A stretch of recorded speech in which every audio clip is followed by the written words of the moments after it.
I lost my job to AI. I just got laid off and I'm 9 months pregnant. I just got a call from my work and they let me know that I was getting laid off today. What's good, people? This is KM.Little right here. I'm going to be reacting to a lot of people losing their jobs, whether it's AI or just the job market, just looking to lay people off in this market in the working economy. So let's go ahead and get straight into the video and see what they got going on. I just got laid off and I'm 9 months pregnant. I just got a call from my work and they let me know that I was getting laid off today. And so I was laid off from work today. Well, not how I wanted to start my 2025. I was just laid off. I've once again been let down by working in tech. For the second time in 2 years, I once again will be unemployed and searching for another job. So I was laid off 6 months ago from a company where I was in human resources, and it was because of financial reasons, right? And since then, I have submitted about close to 150 applications and have had 2 interviews. When I tell you I've submitted 150 applications, I'm talking about from a barista to HR manager. Last year, my 2024 job predictions were both viral and accurate, so here's what I think is going to happen in 2025. I've talked about this a little bit on my podcast, but I really believe we're going to see more layoffs, but this time it's going to be disguised as return to work. Low-key, Amazon is already doing this. Basically, I think we're going to see more companies call people back into the office with very limited notice, which is going to force some people to quit because this is not what they signed up for. Boom, instead of them having to pay people out, people quit. It's sketchy as hell. I have a feeling this is the year that employers increase social media monitoring of their employees and potential hires. Social media is not new, but all of the drama around the TikTok app in the US as well as in Canada, makes me think it's going to get some extra attention. This is your sign to either private your account or make your username hard to find. And don't go posting any suspicious shit. Okay. And I think we're going to see the impact of AI for real, for real. I actually think this is a really good thing. I think companies are going to start using AI to help you streamline your work, which means the value you add is not going to be like in the administrative hands-on tasks. It's going to be in your problem solving, people skills, and soft skills. Their phones when they're on a Zoom call and recording themselves getting fired. Now, I understand why people make these videos because it's the same script almost every single time. Whoever's doing the firing has absolutely no sympathy, doesn't matter how long they worked or how hard. However, recording your employer or a previous employer and then getting millions of views on TikTok adds into one of the reasons why a future employer probably wouldn't want you. The job market is so bad that even MBAs from top... The thing is with the social media stuff, I mean, if you're going to be on social media posting videos, your account should be private anyway. Like, at least should be temporarily private while you're searching for jobs. Temporarily. You don't have to be right in there, but I see a lot of jobs, if you have a presence on social media, you got the Twitter people. I see a lot of people from Twitter just emailing people being like, oh, this person works for your company. How can you let this person work for your company? They're misogynistic. They're this and they're that. They said this on TikTok, and it might have even been a joke, but that joke done cost you your job. That one joke cost you your job. And even though everybody in the TikTok comments found it funny, it could be that one person that email your job. They'll go the extra mile to find out where you stay, to find out what job you work for, find out the city. They'll nail everything down just to find out where you work at. And once they find out where you work at and they email your job and email them 3, 4, 5, 6 times, there you go. You fired. Just over a comment for what you said, even if it was a joke, or maybe it could be something that people disagree with. But companies don't want to be taking a risk because they don't want to get sued themselves. Programs are taking months to find jobs after graduation.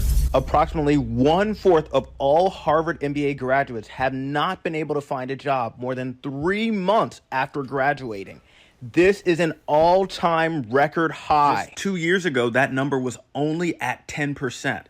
So it has more than doubled. During the Great Recession, it was easier for top MBA graduates to find jobs than it is now. Just think about that. And other top MBA programs like Stanford and Wharton are reporting the exact same thing. It shows that no one can take this abysmal job market for granted. These numbers also show that the white-collar recession is much worse than anybody thought. The current job market is making many people rethink their plans to get an MBA because they are not sure that it is worth the return on investment. Top programs can cost as much as $250,000. That is a lot of money to pay to struggle to find a job. Regardless of the market conditions around work, regardless of whether you are a software engineer or a mathematician or a scientist or whatever, there is one thing that will remain to be true, probably for the foreseeable future, potentially till the end of time. And that is the single most valuable skill that you can probably hope to have in the job market is strong communication skills. So as a boomer who is retiring this year and has to look for work for the first time in 35 plus years, my observations: 1, it's a lot harder than it was when I was a young man. You can just trot around dropping off resumes. No one will talk to you. 2, filling out applications online is far, far worse than filling them out in person. They want a resume and a cover letter, and then you have to fill out live within a 10-minute timeout the exact same information into their application. Preach. 3, you will never, and I mean never, hear from an employer again unless you're hired. When I was applying for work in the 1980s, I would get polite form letters rejecting me if they didn't want me. Now I just get ghosted. He's using the terminology even. 4, pay is awful. Hours are awful. Benefits are awful. We can relate, sir. Almost 100 educators are going to lose their job in December, and for what? Last night, the East Orange, New Jersey School Board voted to lay off almost 100 employees. But this is how the community responded. Look how many people are there. Look how many people turned out to show their educators in their schools that they love them and they care about them. But despite the room being absolutely packed, the school board still voted to lay off almost 100 people in December. The district employee said, we are already understaffed, and now our students are facing the ordeal of now having buildings with even less teachers, which means more crowded classes and less help and support for our students. How is that what is best for our children? Who lays off staff in the middle of the year? Well, I wasn't. So I can see where it come from, but then at the same time, it's all about the finances too, though. You know, people forget about money management when it come down to this stuff. But even with the college thing, I mean, a lot of students are graduating and not having no job. It's like having an internship is almost probably like 70 to 80% detrimental to your career starting as a college graduate. Like same way they say like everybody have a bachelor now. You have to get your master's to stand out. And it's gonna come a point where everybody gonna have their masters. How you gonna stand out from somebody who have the masters? Now you gotta go and try to get your doctorate, or you gonna have to or the other route is just go ahead and get an internship and having that for a long time. So when you come out of school, you are already working at the internship. But then some people are like, oh, I got jobs, I got this, I got bills, I got this. I can't do an internship. So it's just like, it's life, man. Ping fraud. Day 3, post-layoff update. I was laid off on Friday. It is Monday. My husband was laid off last week as well. He was laid off on Tuesday. He has already filed for unemployment, so it's Monday, and I wanted to file for myself. I get online, start filling out the little sheet. A pop-up comes up that I need to call this number. Okay. So I call this number, and I start talking to this woman that there is a fraudulent claim associated with me. What? In the pandemic, that there was a lot of fraudulent claims for unemployment during that time. And lo and behold, someone tried to file under me. They were unsuccessful, but the unemployment department has to clear out this fraud case before I can proceed with filing. So that was a curveball that I didn't anticipate.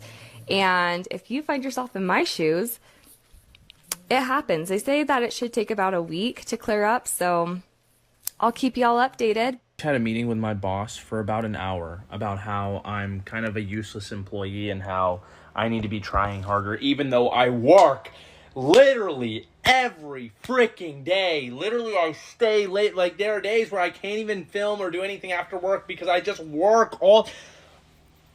I don't care anymore. So I ordered some Uber Eats just to, I honestly, I don't care. I don't care anymore. I will, I honestly,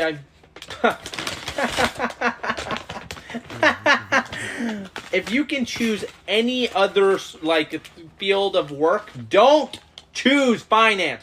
Do not choose it, but 4 professions are really struggling to get jobs in this market right now. They are coders, social media managers, graphic designers, and writers. And here's why. A new study by Harvard Business shows that these 4 professions have seen a massive decrease in the number of jobs available since, wait for it, the launch of ChatGPT in 2022. That's right. AI is taking their jobs. And we've talked about this to you repeatedly. I lost my job to AI. I'm an award-winning journalist and writer, currently working on my first book. I lost my job to AI. If you don't know me, I'm Danny Galliaro. I'm an author and an editor. And I'm gonna be for real. With certain jobs like this, certain jobs that you self-employed and stuff like that, you shouldn't need, in my personal opinion, I don't think you should be going to school for stuff like that, in my opinion. Because it's you have to find your own job. You can't, you really not gonna get no internship unless that school is literally like kind of dedicated to helping you already having this stuff equipped so when you get out of school and having a job. But the chances of you doing that, having a job coming out, being a graphic designer, social media manager, I mean, I don't know too much about a coder and stuff like that, but coder and whatever the other one is, it's hard to, you self-employed. You have to find all of these connections your own. Why go to school for it? You can stay out of school and do it yourself. You literally look on YouTube and then just find, you know,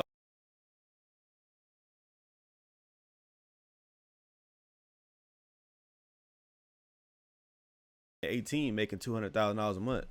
So I don't think some of the stuff you need to go to school for. in my full-time, like, money-making endeavors up until Monday, I was a freelance writer and editor. I recently lost my job to AI, ChatGPT.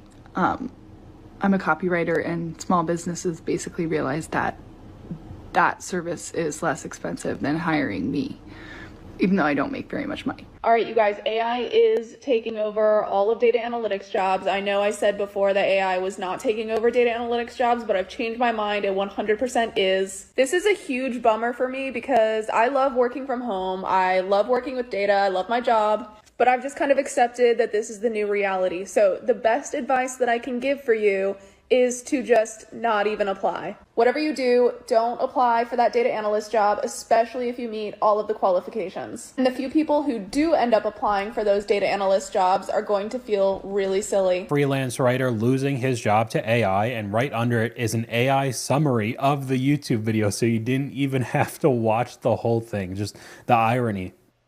I am absolutely done with this job market because I just had an... If you losing your job to AI, I think you should create your own AI with your own knowledge and then sell it to other people to where, like, okay, you don't want to use me anymore, you don't want to pay for me, okay, I got my own AI. Now all the knowledge that I have, you can buy my AI and you can use it to improve your business or something like that. I mean, that's literally what I would do. And then if you need help and you need hands-on, I'm here and I come along with the package. Or you could probably charge more to have immediate access to me. So I don't know, that's what I would do though, in my opinion. Interview where the person was like, yeah, we found the person yesterday that we actually want to hire, but we still want to talk to you. And then proceeds to not ask me any questions, and then just says, we'll let you know if the other person doesn't work out. Like, how is that professional in any way? I learned that if something like this happens again, I'm going to push back more because that's ridiculous. Just wasted my time for 2 days to do this. And this is after multiple reschedules and also being late today to the interview. So I don't even think I want to work for this company anyway. If I got laid off today, here's exactly what I would do next. This is coming from somebody who's lost multiple jobs and has continued to find a new job each time. It even happened to me right before Thanksgiving once, so I know what it's like to go through the holiday season. The first thing you need to do is file for unemployment. Figure out what the laws are in your state when you're able to do it, but understand it can take some time to process, especially around the holiday time, and you want to get that started as soon as possible.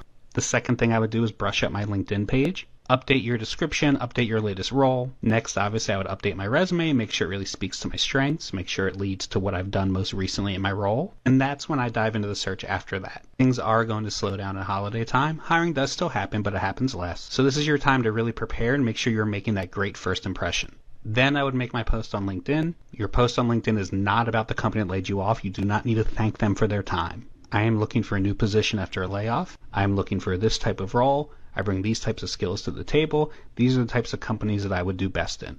please share this with anybody you know who may be hiring. That call to action is important. This groundwork is what you need to set in order to get that momentum going on the job search. Diving right in before all that stuff is ready is going to hurt you on the search. Take the time and do it right to get going with the right momentum. If you like this video right here, make sure you like, comment, subscribe, and I'm out.